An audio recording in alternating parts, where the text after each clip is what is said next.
Hi అండి, mango murabba చాలా ఈజీగా తయారు చేసుకోవచ్చు. మామిడికాయ ముచ్చు కట్ చేసుకొని దానిపైన ఉన్న తొక్కంతా నీట్గా తీసేయాలి. తురిమేది తీసుకొని హోల్స్ పెద్దగా ఉన్న చోట మ్యాంగోని నీట్గా తురుముకోవాలి. నేను తీపుకున్న కాయ తీసుకున్నాను. పుల్లగా ఉన్న కాయతో కూడా తయారు చేసుకోవచ్చు. కొంచెం బెల్లం ఎక్కువ పట్టుద్ది దానికైతే. తురుముకునేది పక్కన పెట్టుకొని మెజర్మెంట్ కింద ఒక గిన్నె తీసుకొని ఎన్ని కప్పులు అయితే తురుము అన్ని కప్పులు బెల్లం కానీ పంచదార కానీ వేసుకోవచ్చు. నేను తీపి మామిడికాయ తీసుకున్నాను కాబట్టి ఒక అరకప్పు తగ్గించేసుకున్నాను. బెల్లం వేసుకున్న తర్వాత గరిటెతో ఒకసారి మొత్తం కలుపుకోవాలి. గ్యాస్ వెలిగించుకొని మీడియంలో పెట్టుకోవాలి. మనం తయారు చేసుకోబోయేది కూడా పెట్టి కదుపుతూ ఉండాలి.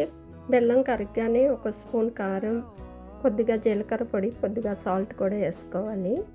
వేసుకున్న తర్వాత బాగా కలుపుకోవాలి. ఇది గ్యాస్ మీద పెట్టిన తర్వాత 10 నిమిషాల్లో రెడీ అయిపోద్ది. ఇలాగ తీగ పాకం రాగానే గ్యాస్ కట్టేసుకొని పక్కన పెట్టుకోవాలి. బాగా చల్లారిన తర్వాత గాజు బాటిల్లో పెట్టుకుంటే 1 ఇయర్ పాటు నిల్వ ఉండుద్ది. బ్రెడ్ మీద పెట్టుకొని తినచ్చు, చపాతీ మీద రోల్ చేసుకుని కూడా తినచ్చు. చాలా బాగుంటుంది. నా వీడియో కనుక మీకు నచ్చితే లైక్ చేయండి, సబ్స్క్రైబ్ కూడా చేయండి.